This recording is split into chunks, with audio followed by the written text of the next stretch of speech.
Hi. So some of you might know me. For many years, I led OCD support groups and exposure and response prevention groups at Stanford University. And I've been helping people with OCD and their families since 1992. So my focus has been on OCD for a very long time.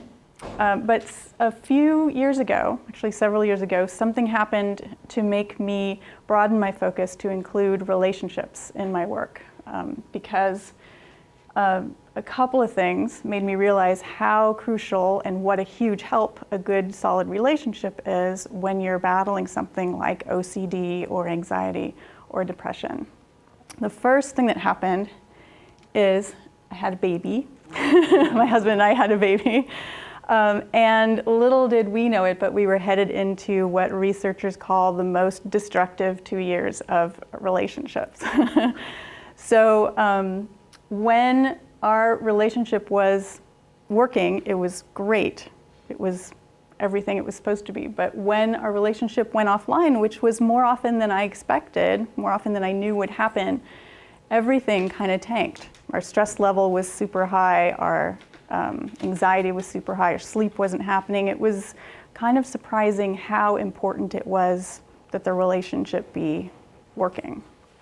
The second thing that happened was that a new area of relationship research exploded into the news and into professional and academic arenas, and that was specifically about secure attachments and how important they are to emotional health and physical health. And not only that, but that how important secure relationships are across the lifespan. That was another new piece. Originally, there's a ton of research since the 60s or before that that says secure attachments, and these are the different kinds of attachment. I won't go into attachment theory right now, but secure attachments, having a secure base, a person you can go to when you're afraid, a person who's always supportive and in your corner, having that when you're little predicted all kinds of success, predicted better emotional health, better school performance, better work performance, longer relationships, all kinds of success things. Where these kinds of attachments, like ambivalent attachment, sometimes called anxious attachment, is the one where the caregiver is a little bit inconsistent or unpredictable, and the kids might be slow to warm or might be have a hard time recovering from a separation. The other kinds, the avoidant kind is where there's little emotional sharing, and the disorganized kind is when there's danger involved. So risk is always attached to support. But those kinds of attachments always predicted more difficulty with anxiety and depression, more difficulty with focus, and that kind of thing. But the new piece of this research said that secure base or secure attachments across the lifespan are important. Even if you never had one as a child, if you can make one now as a teenager or as an adult, you get the same benefits. So check out this list of benefits of having a secure attachment, and these are from teenage studies and adult studies, not necessarily people who had secure attachments when they were young, but people who can make a secure attachment now. And it doesn't have to be to a significant other, like a partner or a spouse. A secure attachment can be with a teacher, with a parent and child, with an adult child and parent, with a coach, with anybody. If you have a person who's reliably in your corner, who you can go to and express your fears and your private stuff, and they will be supportive, you get this. You get better emotional health, reduced anxiety and depression, better distress tolerance. That means when something awful happens, you don't spike quite as high in your distress, and you can bring it down sooner. You're happier, you have higher self-esteem, better behavioral control, stronger immune system, better concentration and sleep, better school and work performance, better cancer recovery rates. These are all from studies, so they're very specific, some of them. You can more quickly calm your fear. Cortisol buffering, that means when your limbic system releases adrenaline, when you're in fight or flight, when something happens that you feel threatened, your cortex can say, no, wait, that's not a real problem, so I'm not going to respond to that anxiety. Very significant for OCD, right? Because that's what you're working on, is dealing with when your limbic system throws a false alarm at you.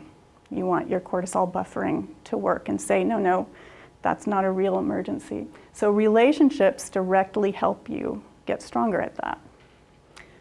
Better response flexibility, that means you can respond thoughtfully rather than just reacting. Better attunement with others. Fight or flight regulation, so if you're startled into a threat, a reaction, fight or flight, you can bring it back down quicker.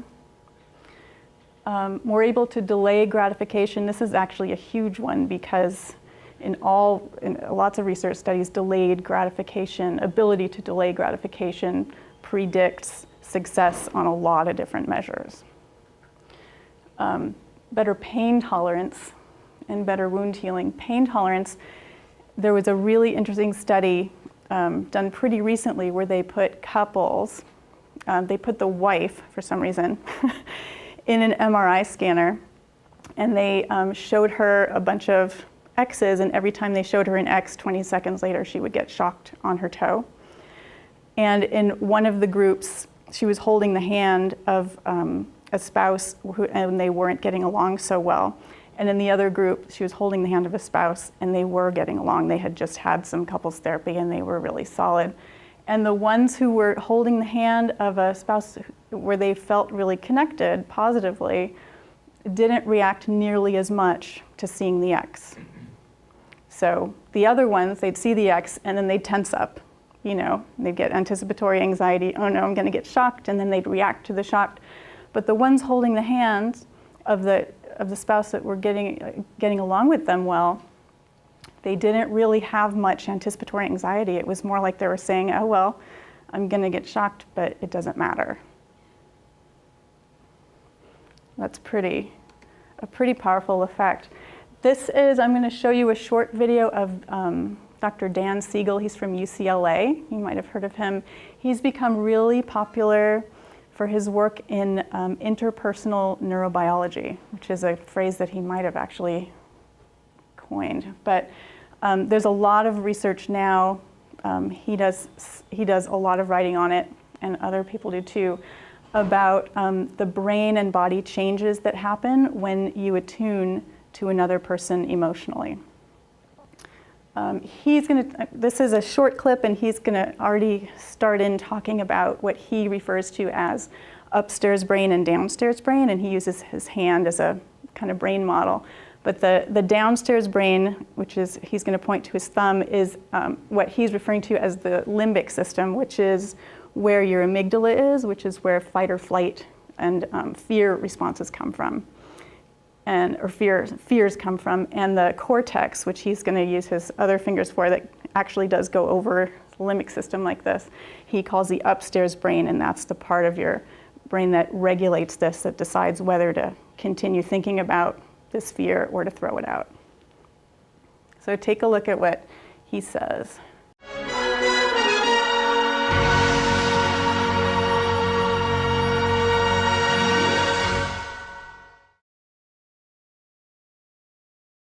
The upstairs brain can control what's happening in the downstairs That's why it's brain. over top of it. That's why it's over top of it. That's right.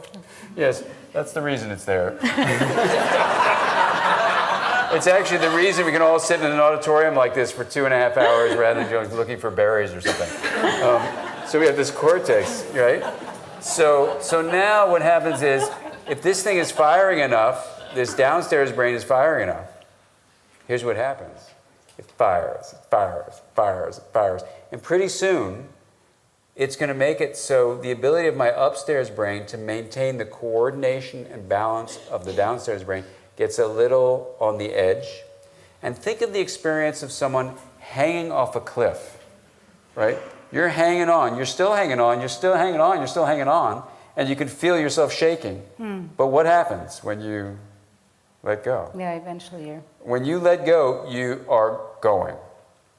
It's the same way with the upstairs brain. It holds on, it holds on, it holds on, it holds on, and there's a bunch of parents smiling, so you know what's about to happen. This is now let's talk about our brains. It's holding on, it's holding on, it's holding on, and suddenly the firing from the downstairs brain is too much. The grip is lost. And watch what happens. This is why it happens so quickly, you guys. This now no longer is coordinating and balancing it. That's the first thing. So now this is now erupts out because it's no longer contained, which turns this way, way off. So within 2-3 seconds, you go from kind of being a reasonable human being to flipping your lid. Has this happened to any of you? And let me just remind you, just because I know we probably won't talk about it, but it's worth just saying, I'm going to give you the list of the scientific things. We didn't put all this in the book. Oh, actually, we did put this in the book, but not as a list. Here are the 9 functions that this upstairs brain part right here behind your forehead allows you to achieve. Watch what happens if I can help my daughter Maria keep her upstairs brain working well so she's coordinated, balanced. She'll have these 9.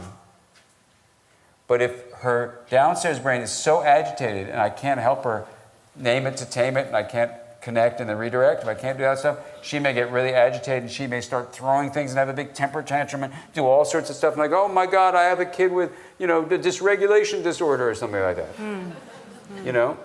Because it's all about relationships. I mean, there are people with disorders like that for sure, but I always want to ask, what's happening in a relationship first? So here's the 9 functions.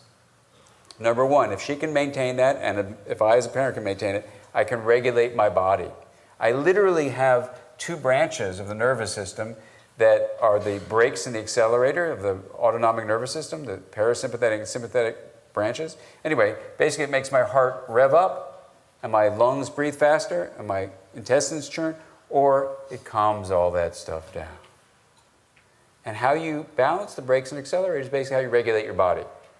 All happens from here down. The upstairs brain is the master controller of that. So if you lose that function, you can just be totally out of control. That's number 1. Number 2 is the ability to tune into someone else. So at the moment Maria comes home and she's telling me about what happened at school, if I've had a bad day, or I'm really agitated, or I want this to be my perfect daughter, or I was rejected as a kid and I can't stand the feeling that my rejected child's invoking in me because I didn't want to think about my own rejection because I was just fired at work, or I was rejected when I was a kid, or whatever the issue is, and I can't stand it like that, then at that moment, I can't attune to her. This is what this area allows. This area allows you to literally tune into the internal experience of another person. Make a map in your own mind of not only the feelings that another person might be having, and that's called compassion, feeling with, but also to imagine what it's like to be in the mental life of this other person. That's called empathy. So attunement is the gateway to both those things. So it's this balance between rigidity and chaos. This is called... That's emotional balance. This is the part of the brain we know from science allows you to achieve that. And this is the part of the brain, this whole talk is about how you develop this in your child. Okay, so that's number 3. Number 4 is called response flexibility. Number 4, if you think about this area in Maria's brain, this is the area right here that allows you to take an impulse and put a space between an impulse and an action. Right? It allows you to choose all the different possible responses you have. Think about the various ones and say, I think I'll choose that one. You know the marshmallow experiment? You guys all know that? Some people are not. So let me just remind you. A guy studied, I think it was 2 or 3-year-olds, gave them a marshmallow, said, hey, if you can wait a little bit, I'm going to come back with another marshmallow. You can have 2 of them. And then he left. And then they just filmed the kids. And then he studied them when they're like 25, 30 years of age. The kids who did not eat the marshmallow did better in every aspect of doing better in their lives. Better relationships, better work things, better academic achievement, better everything. Better Marshmallows grades. are that powerful. Marshmallows. That's because it's important to eat 2 of them. That's it. So what's the deal? They had response flexibility. Yeah. They could say, something, I'd love to eat this marshmallow, but I think I'll wait. So already at that age they had developed because this develops at 18 months of age. It doesn't stop developing. Doesn't stop developing until 19 months. But no, I'm just kidding. I think mine is still developing. Right, it develops throughout the lifespan. Yeah. But the idea is it starts developing around 18 months to about 24 to 36 months. right? So they were studying these kids that had it. It's directly related to attachment experiences. Now, obviously, temperament would also influence that too. Yeah. Okay, so that's responsibility, flexibility. Number 5 is the ability to calm fear. Literally, as I mentioned, there are these fibers that go from this upstairs brain down to the downstairs brain, the amygdala, and they squirt inhibitory peptides called GABA is one example. Gamma aminobutyric acid. You don't even know that. Why am I saying it? See, this is I've got so many hats on. Anyway, it squirts a substance to the fear part of the brain that calms it down. That's how you actually overcome fear. You don't actually, it looks like you don't change your downstairs brain, which encoded the fear. You teach your upstairs brain to interpret the context as not finding the downstairs brain response useful, and you tell it to chill out. And that can come through relationship. And that comes through relationships. So if you've ever had therapy for OCD, let me put this back on, sorry.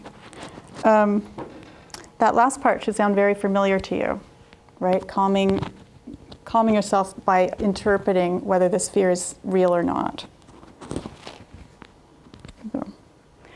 And that's something you can work on individually, of course, but with this new research area, we know that that's something you have a huge advantage in if you have any kind of solid relationship with somebody, any kind of secure base going on currently. And it doesn't matter if you never had one as a child, if you have one currently, you get that kind of extra help with fighting your OCD or your anxiety or your depression or whatever it is you're fighting. So a couple of things to just reinforce right now. We need secure attachments, and we can get them even if we've never had them before. A supportive relationship is a huge advantage in fighting OCD or fighting anything. A supportive relationship is not a relationship with a fixer or a relationship with somebody who does OCD rules for you or anything like that. A secure base is somebody who is an empathetic listener, no matter what. Even if you just tore down the walls in your condominium because you were trying to get the nail in safely enough, right? An empathetic listener will not yell at you for that. An empathetic listener will go, wow, that must be hard to have just done that with your good intentions, right? So more like a story holder, an empathetic listener, somebody who's in your corner. Anyone can develop a secure relationship. This is another new piece. We thought, or research used to tell us, that if you had a secure relationship when you were a baby with your mom, then you're golden, and if you didn't have that, then you're kind of SOL. But now we know that you can form a secure attachment now with another person who is interested in forming that secure attachment with you, even if you don't have it in your history.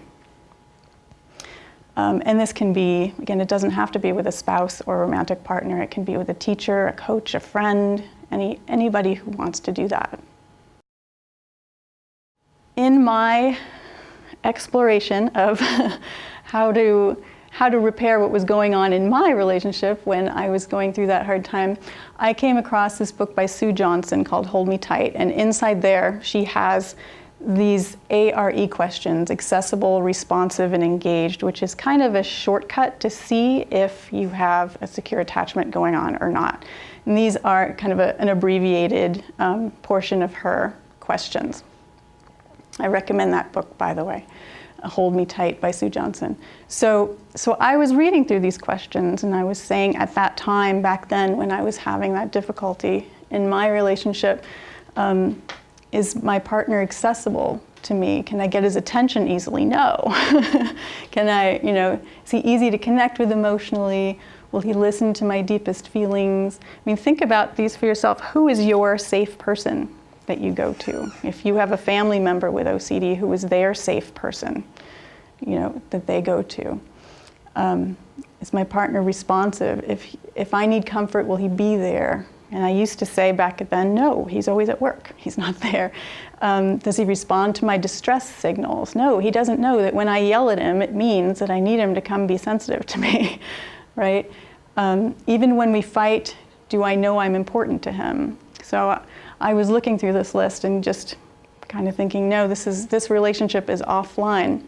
But then I did something that really helped me, really was an eye-opener for me. I decided to switch the questions around and ask if I was giving these things to him. So these are the questions that I switched around. Can he get my attention easily? No. Am I easy to connect with emotionally? So ask yourself these questions and think about the person who has OCD in your family, or think about the people who, if you're the person who has OCD, the people who are around you. Are you listening for them? Because a secure relationship is a two-way relationship. It's not a one-way relationship. If he needs comfort, will I be there for him? And this was the killer. Even when we fight, do I let him know that he's important to me? That was the one that kind of let me know, like that mortifying insight moment. Oh man, I am not doing this right. I am not offering him a secure base, so of course we don't have one right now.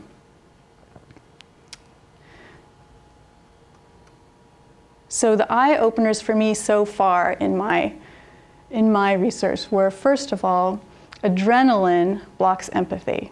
And there's more written about this too. I didn't see it when I was in the midst of it, as is usually the case. But when you are in the midst of an anxiety spike and your adrenaline is pumping, you don't feel empathy for the other guy at that moment. It's blocked.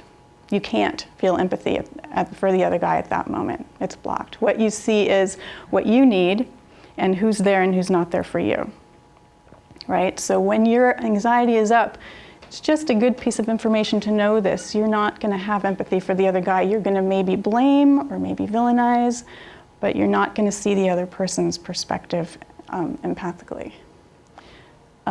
Attachment protest is another new term I'm throwing in here, but we'll use it a lot from now on. But it was another thing I came across in my reading on attachment theory. Attachment protest is when you make a desperate reach for the other person. So again, when your anxiety is spiking, when your adrenaline is pumping, and the other guy hasn't been there for you and you're trying desperately to get him back, you might say something like, "Where have you been?" Or you might say something like, "You are never here for me."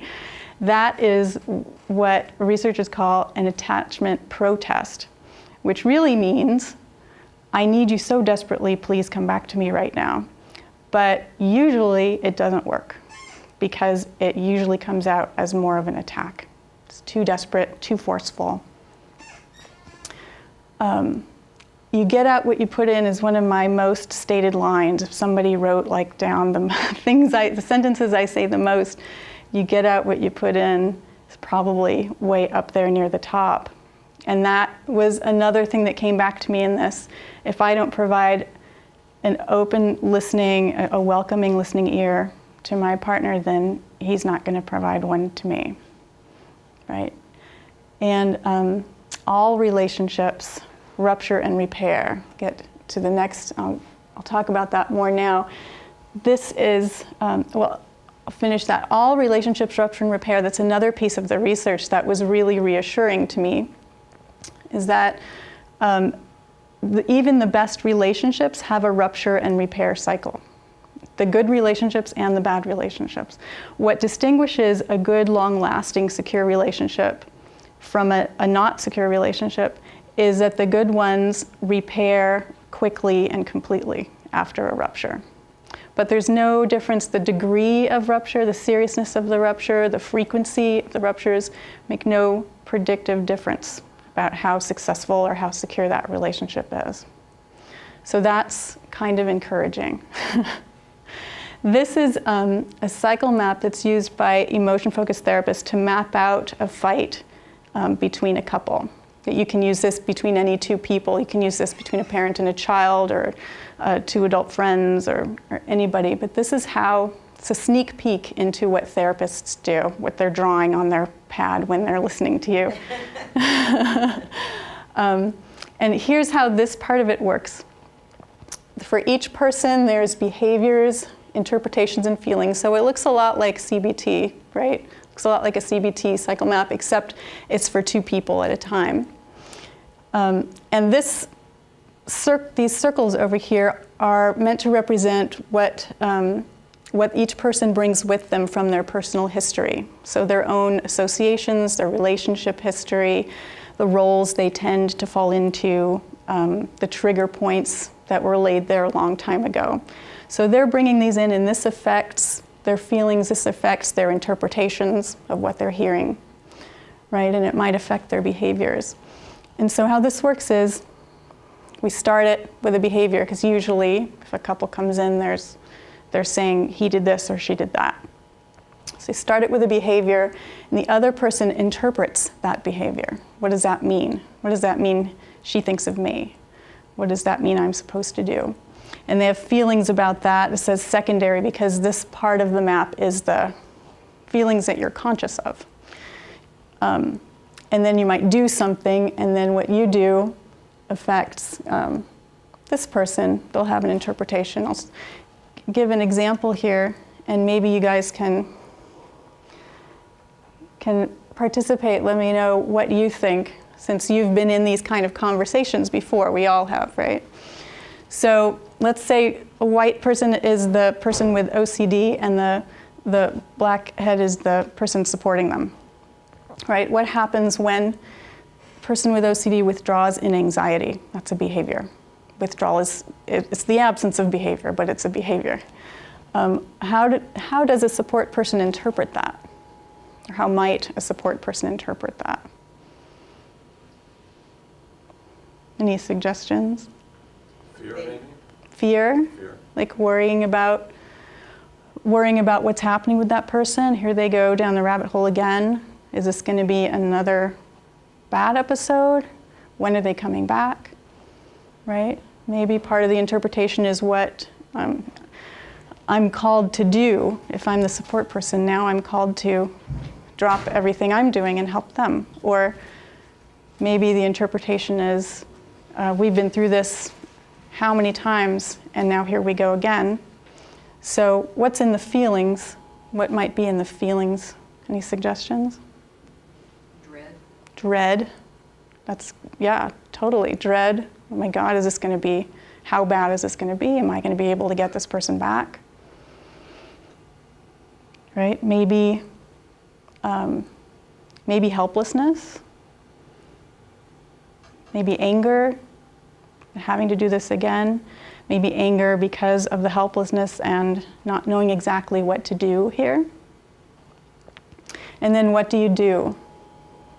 What does this support person do? There's a couple choices there, right?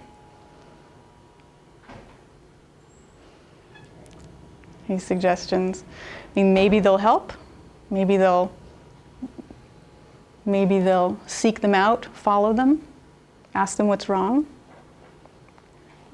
Maybe they'll wait it out, feeling like that's, I don't know what they need. I guess they'll get me. I'll trust them to get me if they need me, right? So what happens if this person steps in, follows them, finds them in their room, asks them how they're doing? How does this person interpret it, right? Maybe they might say, I'm trying to get away from you so I can deal with this, and you're following me, and that doesn't help me really, right?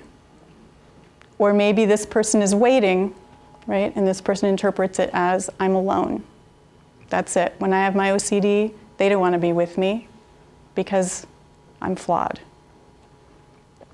So this is how you map it out. This interpretation will lead to feelings here. Maybe resentment of the other person for not helping right, or not coming to help. Maybe need of that other person. Maybe helplessness here too. And then there's behavior, maybe withdraw more. So this kind of turns into like a infinity loop here of interaction. That's how you map out the conflict. And this part is constantly affecting the interpretations. I've always been helpless. I've never found a person to help me. These are just suggestions. This might not be what you're feeling, but there's some kind of triggers or old beliefs about self back here that are feeding the interpretations. Or maybe this person has a caregiver type of history, right? I've always been stepping in, nobody looks to see if I'm doing okay, or whatever is there in their history, feeding their interpretations. Here's another one, just another example, something that might happen in an OCD interaction. A person with OCD does multiple texts to check where you are. Maybe they're checking to see if you're still alive. Maybe they're checking to see if you're cheating on them, right? Depending on what kind of OCD is going on. What's a possible interpretation that the supportive person might have? They're turning them off. Turning them off, right? Hounding me. They're hounding me, turning me off. This is not what a best friend does, right? And how do they feel about that? Feel maybe...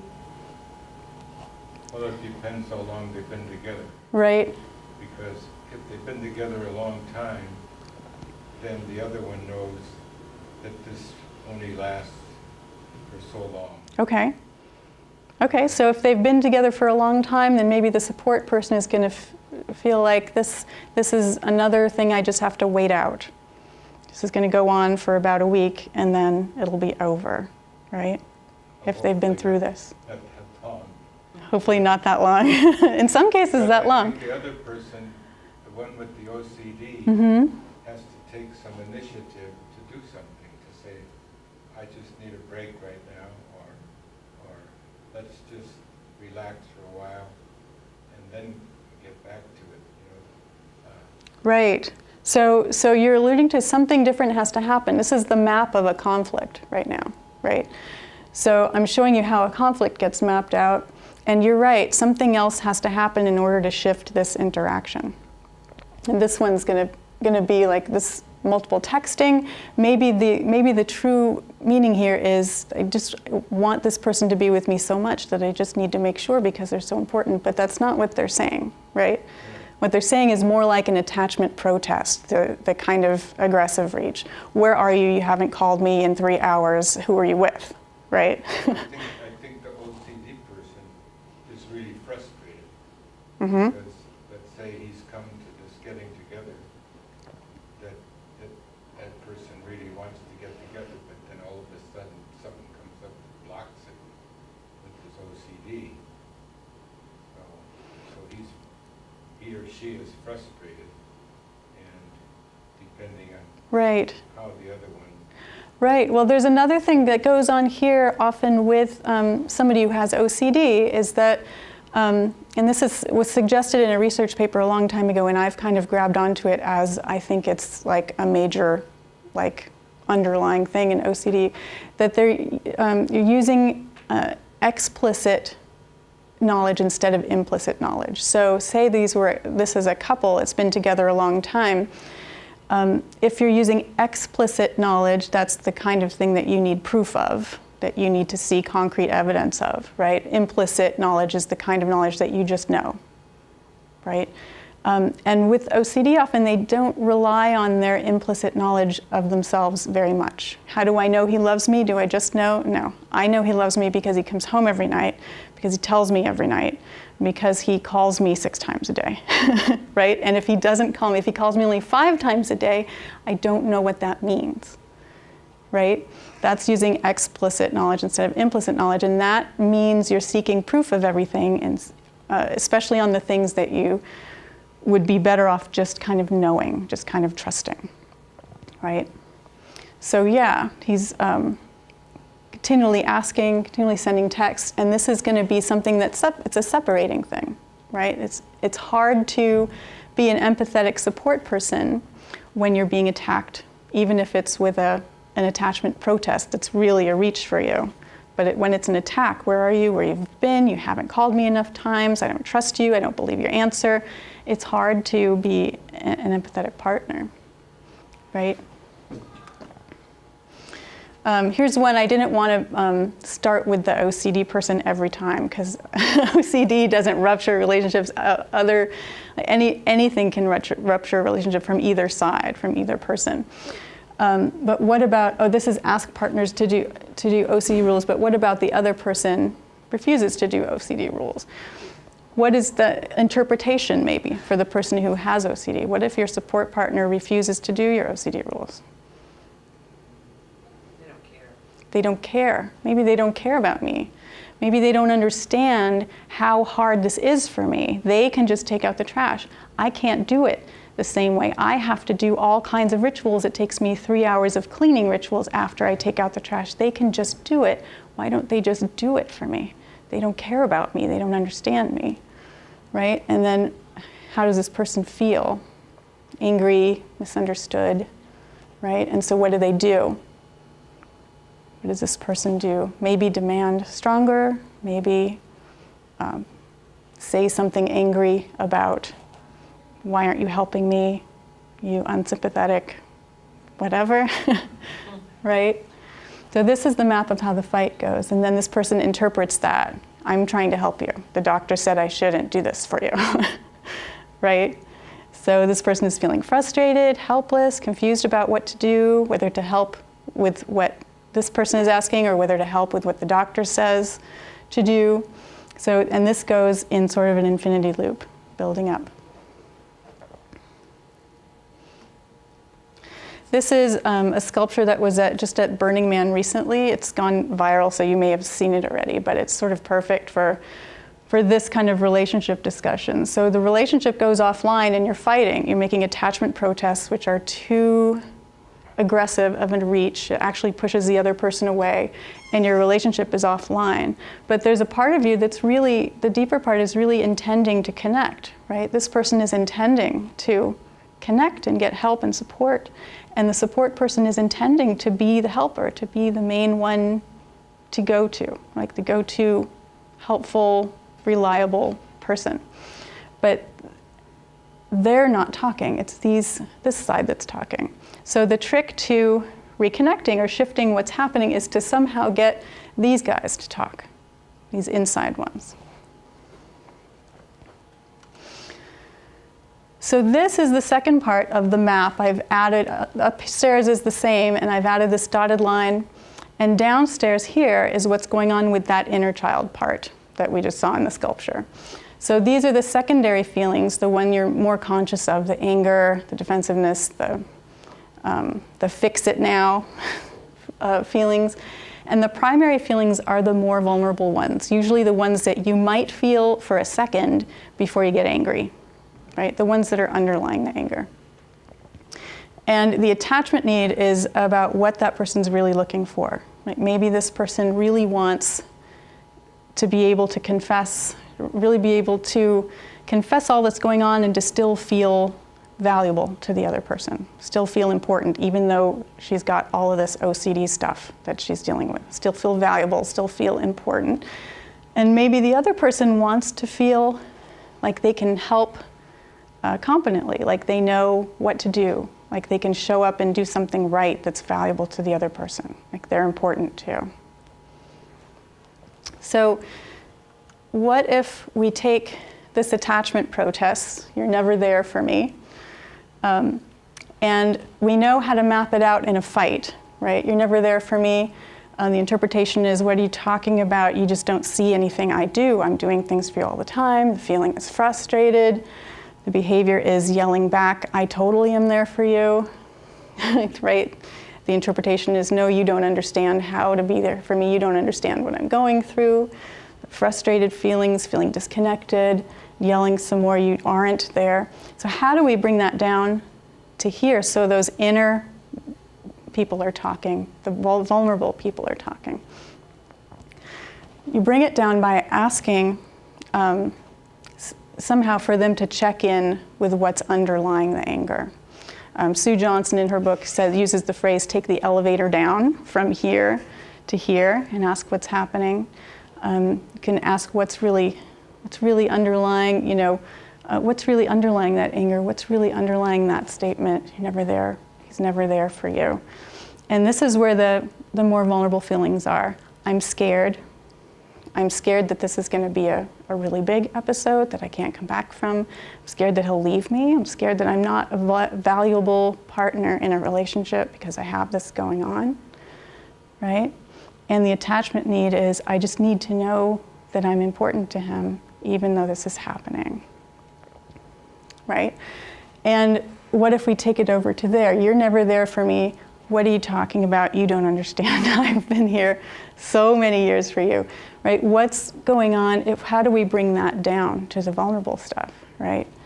What's underlying that bullet that he's shooting back? Maybe it's about, I really want to be helpful to you. I really want to be attached to you, and I don't know how. I'm afraid that I'm just doing it wrong or not able to do it right, right? And the attachment need is to be an important partner, to be a valued partner. So what do you do with withdrawals in fear? How do you bring it down to here? What does it look like down in this part? Any suggestions? What's really happening? What's really happening for the person who's withdrawing in fear? And what's really happening for the person who's supporting them?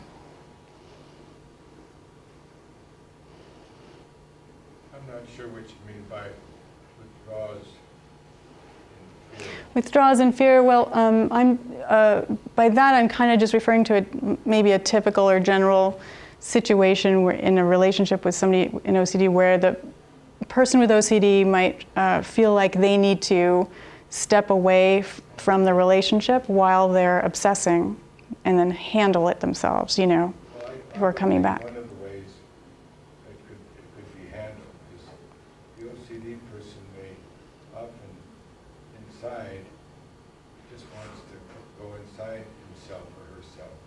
And so when someone is saying you're not there for me, just because there's not outward Because they don't see it, right? So I think the person that's often blocked, Mm-hmm. even if he doesn't feel it, he has to do nice things, and give a hug, and Okay. touch, and do various things, even when he's not really feeling that happy to do it.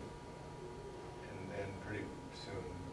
I mean, you can try that, and that would be, you know, this person feeling resentful, but then hugging anyway. But my suspicion, I guess based on maybe some experience here, is that that's going to come across ingenuinely. You know, if you're angry and you're hugging somebody, the person receiving that hug can tell the difference, you know, between an angry person who's reluctantly hugging them versus a really compassionate hug, right? What happens is both people have to get down here, right? The support person too. And I think sometimes the feeling follows the action. Sometimes, okay.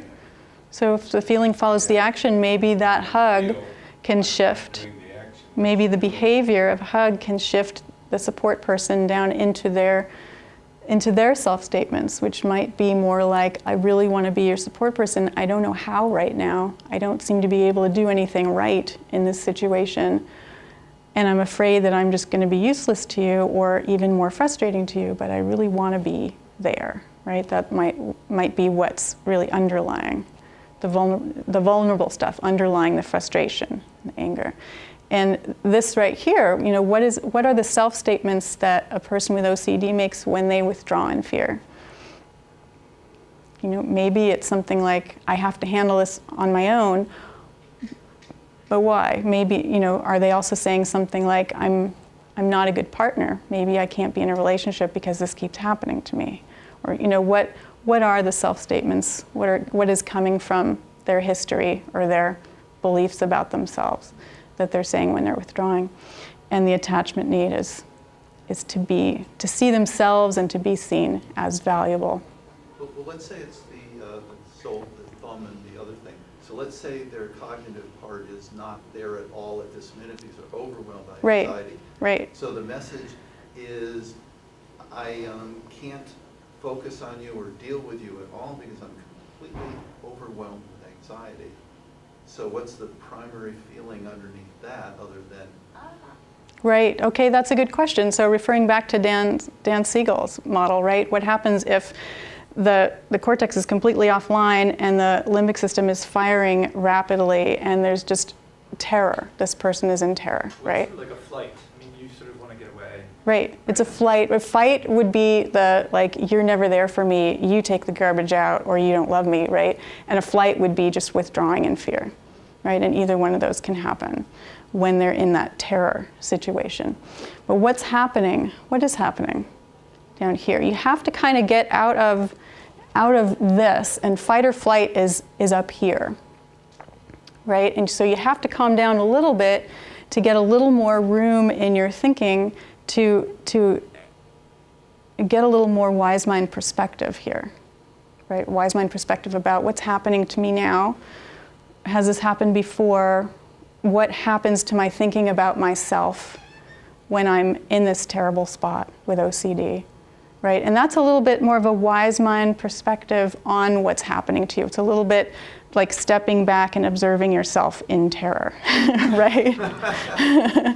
which you have to kind of get out of this cycle. The conflicts happen above the line here, and the repairs happen below the line.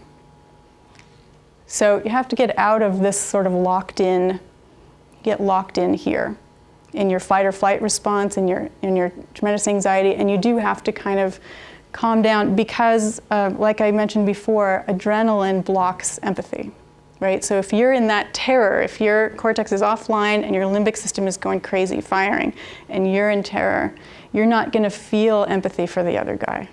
You're going to feel focused on what you need right now and who's giving it to you and who's not giving it to you, right? And maybe kicking the guy who's not giving it to you if he's supposed to be giving it to you. Right, so that's not really a situation where you can get down here until you calm down, until you do something about that terror, right, to get over here. And then you can start to say, wow, I have intense OCD going on right now. I have intense fear going on right now.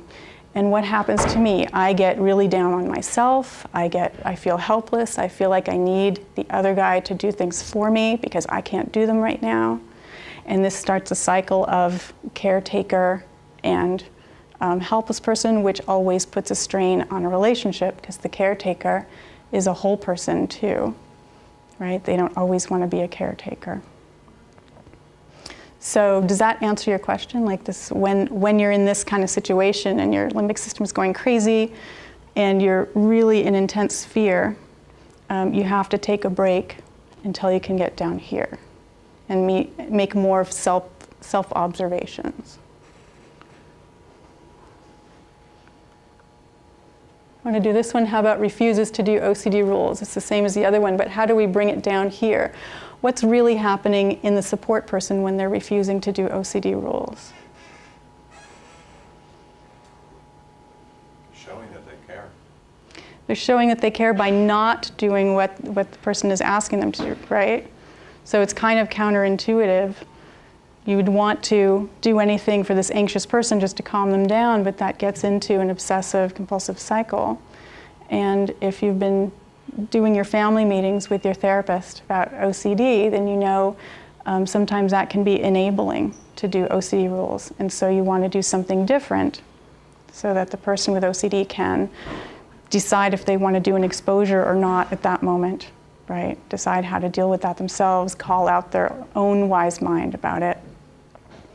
But this is very counterintuitive. So the feelings, the vulnerable part, the secondary feelings, they might be angry, they might be confused, they might feel helpless, they might feel pulled two different ways, you know, by the therapist and by their significant other. But the more vulnerable feelings might be real compassion for the person they're trying to help, doing the hard thing, right? I'm doing this hard thing. I'm testing this out to see if this really does help you because I want to do the thing that really does help you. I want to be the person who really does help you. Right? So that's a very connecting, if you could hear that statement from that person, that's a very connecting, good attachment statement. Even though what you're actually saying up here is, I'm not going to take the garbage out for you. You're going to have to figure it out. Right? And that speaks, if you can speak with your vulnerable part there, more likely, this person is more likely to be able to receive that and soften their anger and speak with their vulnerable part here.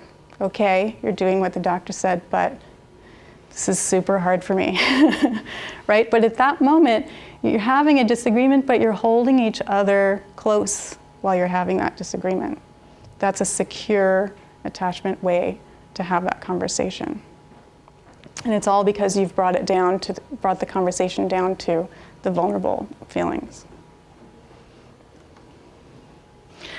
So I promised 3 vital strategies for staying close. And I've talked about all of these before. But first of all, you want to definitely cool down before you talk. And that's like you were saying, because the fights happen in that above the line part, where the anxiety is super high, the anger is turned on, the attachment protests are happening, and it's spiraling into a bigger and bigger rupture.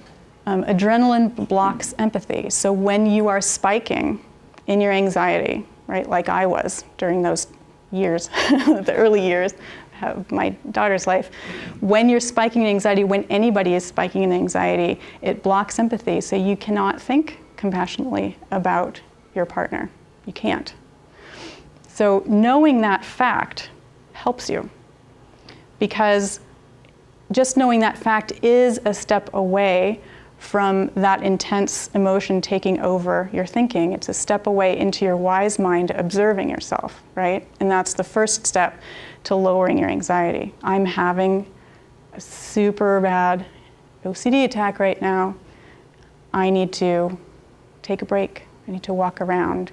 I need to just be offline for a minute and come back to this. And then you can come back to it with a little less anxiety, and the lower your anxiety goes, the more your empathy is enabled. Dropping down to the vulnerable stuff, that means bring the conversation from above that line to below that line. This is, Sue Johnson is the creator of emotion-focused therapy, and this is Sue Johnson's #1 tip. If she's going to tell somebody to do one thing to help their relationships, it's to drop down to the vulnerable stuff. So pay attention to what's happening in yourself when you're screaming at your partner, right? When you're saying those mean things, and you're saying, you're never here for me, you totally don't understand me. Pay attention to what's happening underlying that. What does this mean that I'm this agitated and this kind of aggressive towards this person? What's happening for me? I'm really anxious, I really need them right now. I really need help right now, right? Dropping down to your vulnerable stuff, this is when the conversation really changes. So this is when, if I can bring in, when I'm doing couples therapy, when I can start bringing them down to what's underlying their anger, that's when the conversation completely changes. And reading your distress signals instead of villainizing. So when you're yelling at the other person, when you're doing the attachment protest, which is that aggressive reach, how dare you not be here when I had to take the baby to the doctor? How dare you? That's an attachment protest. It's a reach for the other person, but it's such a desperate reach that you end up sort of slugging them, right? And then they go away instead of coming forward to you.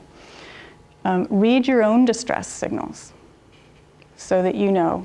And that's just the fact of doing that is, in a sense, is effectively stepping back into your wise mind and observing yourself, which is the first step in lowering your anxiety. So observe your distress signals. If you're yelling, are you distressed? What do you really need? And pay attention to the other person's distress signals. If they're at work all day, is that a distress signal? Are they there because it's too hard to come home? In the case that, like it typically is, in couples with first babies who are having difficulty, and like I did with my husband, that's, ask that question empathetically, is that a distress signal? Are there distress signals going on in there? And then you can have a different kind of conversation.